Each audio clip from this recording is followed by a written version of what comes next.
আজ থেকে নাকি শুনছি আবার কালবৈশাখী হবে।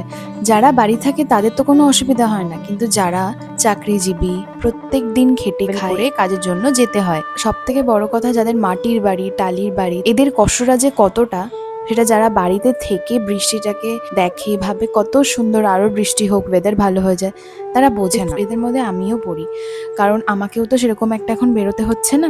আমাকে বেরোতে হলেও আমার কোর্ট আমার বাড়ির থেকে অনেকটাই কাছে, তাই আমার খুব একটা দূরে ট্রাভেল করতে হয় না। কিন্তু যাদেরকে দূরে ট্রাভেল করতে হয়, তাই যে কতটা কষ্ট শুধু তারাই বোঝে। ওই যে বলে না, যখন যার যেটা হয় সেটা বোঝে, অন্য কেউ তার কষ্ট নিতেও পারে না, বুঝতেও পারে না। আমি বৃষ্টি ভালোবাসলেও যখনই আমি দেখি এরকম ঝড় হচ্ছে, তখন আমার কিছুটা ভালো লাগলেও মনটা একটু হলেও খারাপ হয়, এটা ভেবে যে না, এরকমও অনেক মানুষজন আছে যারা কষ্ট। আর সত্যি কথা বলতে, আমার জীবনে ঘটে যাওয়া এক দুর্ঘটনা, যেটা শুধুমাত্র আমফান ঝড়ের জন্যই সেই দুর্ঘটনাটা ঘটেছিল, তাই কোনো ঝড় পছন্দ করি না। হ্যাঁ, বৃষ্টি যদি না হয়, যারা কৃষক আছে তাদের অনেক সমস্যা হবে, তাই বৃষ্টি হোক, তবে এরকম ঝড় আমার একদম পছন্দ নয়।